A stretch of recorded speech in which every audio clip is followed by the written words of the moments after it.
And let's roll. What is going on? And welcome back. Happy Monday. Today I kind of want to just jump into the topic that we were talking about today. So today I want to talk about the future of work. I recently saw this article that on Reddit had to do with this Japanese company. I think there was Toyota, Japanese Toyota. Yes. Oh no, sorry, it was in Tokyo, not Toyota. It was actually Mitsubishi Electric. Where they had this, apparently one of their employees had worked over 100 extra hours, 100 hours of overtime, and she ended up committing suicide. And so basically they had this, obviously a big issue there that they had to take care of. And so the big issue that came to front was, we need to take care of this.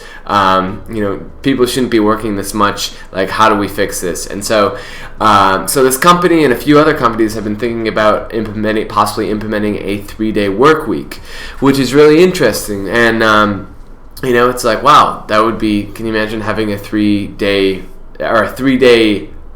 What was that? Not work week. Sorry, 3-day weekend. Hopefully I said weekend, but yeah, imagine having a 3-day weekend. I personally feel like so with a 3-day weekend, I think that would be really awesome. I just don't know how something like that would work, especially in America. It's like so you would have Friday, Saturday, and Sunday off, and it's like, well, would that mean that you're putting more emphasis? So basically, a ton of more hours Monday, Tuesday, Wednesday, Thursday. I mean, sometimes like putting extra focus in. Sometimes I do like doing that, having more time off and just like focusing harder, during the week. So that could possibly work for me. But yeah, this weekend thing is interesting. I'm not really sure how I feel about that. But when I actually was looking at this article, I saw that it made me think of the Sweden. So Sweden had been thinking about, they've been doing experiments over the last, I want to say 2 years now, where they tried implementing a 6-hour work week into a few different companies. One of them specifically was this nursing company. I believe it was a nursing home company, and basically, so they tried out the 6-hour dealio. And for me, I feel like the 6-hour work week or work day sounds way more. I feel like that's a better idea and more realistic than a 3-day weekend. Just especially in like America or just in general. For some reason, the 3-day weekend doesn't seem as viable. But like, I feel like 8 hours is too much. I'm sure there's, I'm sure there's total lack of productivity, in some instances. If you were to get to work at 9, start at 9 to 12, take a 1 hour break, 1 2-hour break. Let's say you take a 2-hour break and then 2 to 5. Like, that sounds like an awesome work day. Like, that sounds really 3 in the morning, 3 at night. Like, that sounds legit. According to their Sweden study, it was pretty legit. Like, literally a week into it, they noticed that the basically employees were much happier. Their service was much better. They were much more efficient. Basically, like, bottom line is like things. The overall function of the workers improved tremendously, and obviously the people that were receiving care also, received benefits from that as well. So obviously there was this, like, I guess I would say, there was a very positive benefit in terms of things that aren't necessarily directly connected to money. However, the downfall to that was that unfortunately, like, I guess, so they were doing this 2-year study, and the study ended at the end of 2016. And so after finding the results, they noticed that it was significantly more expensive to do this. So basically, I guess as of now, it looks like they're not going to be implementing it just because it was a bit more expensive. How much more expensive, I'm not really sure. But it's kind of sad. It's sad that that quality of service and increased service, increase in efficiency, increased happiness in the office isn't something that can trump the money issue. I get it, and this was more of like the city, or I believe it was like the actual it was more of like the country was looking at like the viability of this, and so they just weren't. They're like, yeah, we just can't afford it at this point, but maybe in the future we will. So that's definitely an interesting aspect. With 6-hour work week, I think it's really, for me, I was actually just talking about this with my girlfriend. I feel like it's really important for people to get like their morning time.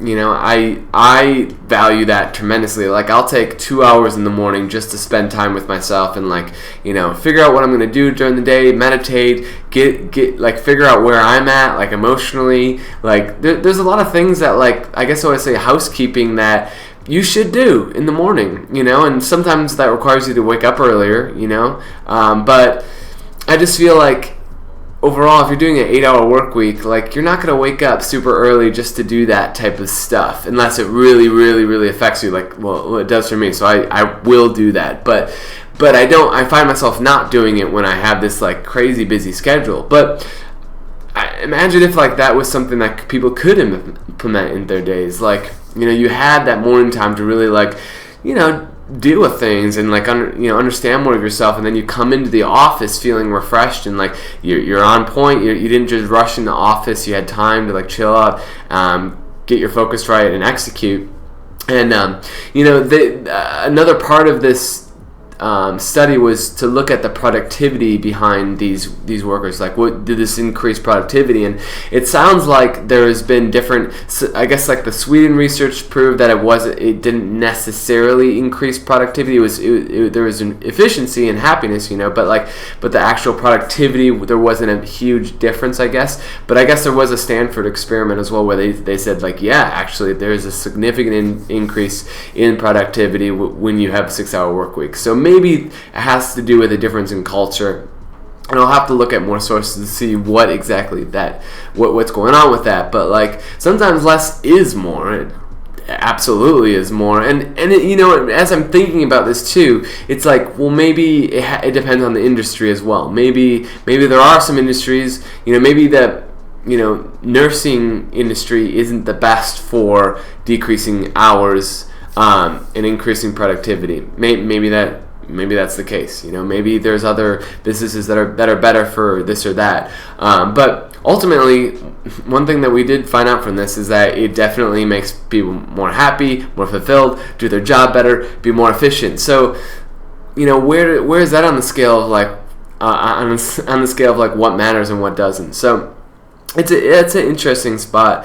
And as I was thinking about this concept, of like changing our work week from like maybe having only 4 days during the week, or only having 6 hours, I thought, our concept of a work week is going to change tremendously in like the next like 20-30 years when robots come in, so you have all these automated tasks. Like, my question for that is like, what is our work week going to look like when we have robots that are significantly reducing our workload? We already have technology, different, like we have computers and different technology, computers, cars, what other shit that I'm thinking of, like internet. We have all these different things that make our life significantly easier. Like, I don't have to like go buy groceries. I can just order it on what is it, cart to go, whatever that's called. I can't even remember the name. I can order my groceries online and they can just come deliver them to me.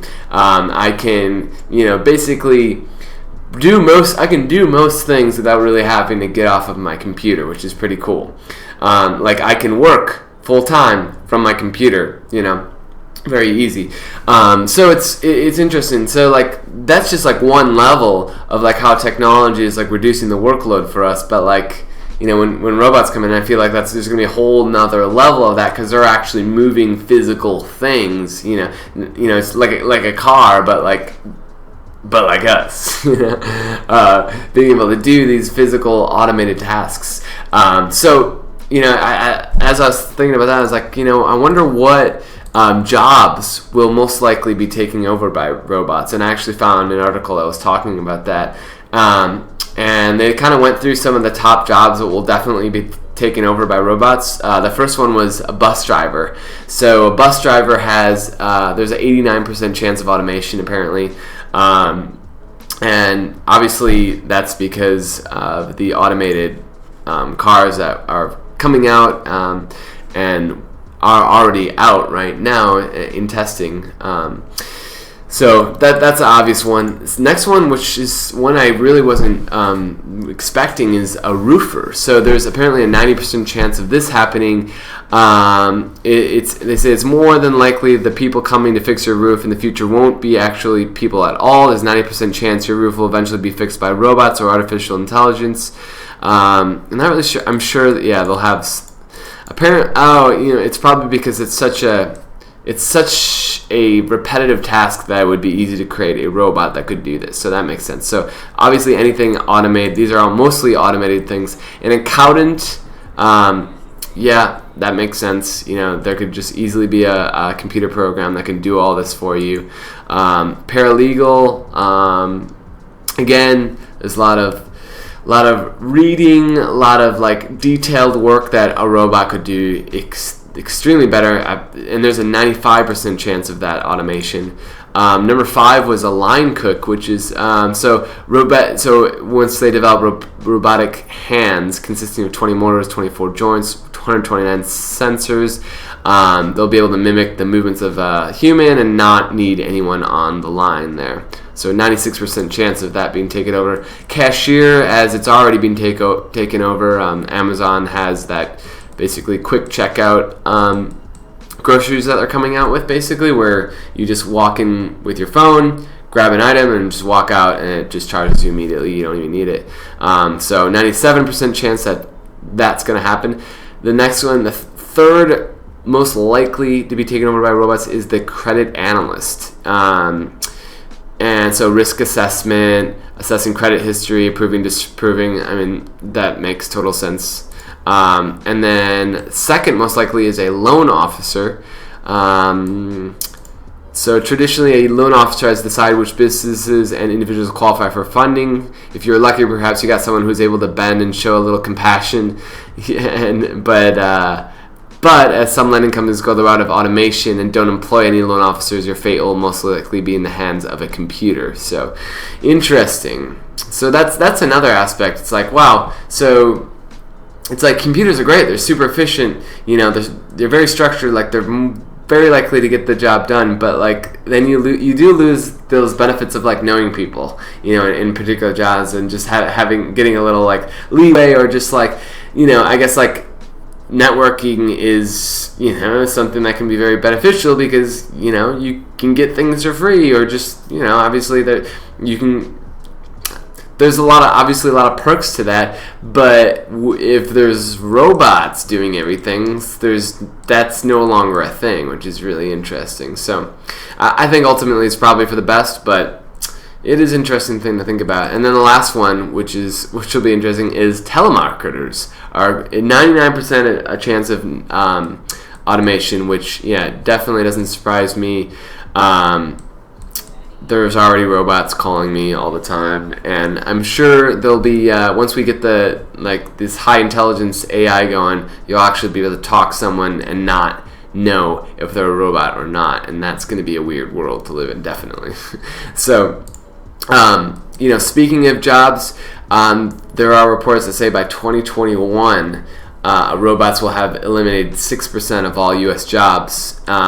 And those will mostly be within the realms of customer service reps, they say, and truck and taxi drivers, which makes sense, again, with the automated cars coming out very soon. Tesla is bringing those out. Speaking of Tesla, I'm excited for the concept of like a Tesla fleet. I don't know if you guys have heard of this, but basically you'll be able to if you own a Tesla car, you'll have this app. You push a button, basically, so when you're not using it, the Tesla will go drive back into the city, and like other people can use it for like Uber or whatnot. And so basically you're working without actually having to be in the car, and then when you want it again, you just push a button and it just comes right back to your house. So basically you can pay off your car by loaning your car to the city, which is kind of crazy. So that's interesting.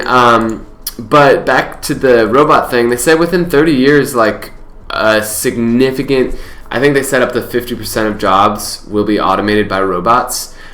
So going back to the work week thing, like, man, our work week might be tremendously different. You know, we might not have to work like 8 hours a day. You know, I mean, like, and I'm sure, like, you know, being a capitalistic society, like, we're going to do that. But maybe there'll be a point where it's like, well, we do. It's like, yeah, we want to be competitive, but like maybe there will be places that don't have to work, you know, where there is a significant decrease, and the decrease in work is matched with an increase in salary. You know, maybe that's the case. That would be kind of cool. I mean, that would be ultimately the ideal reality, to reduce the workload.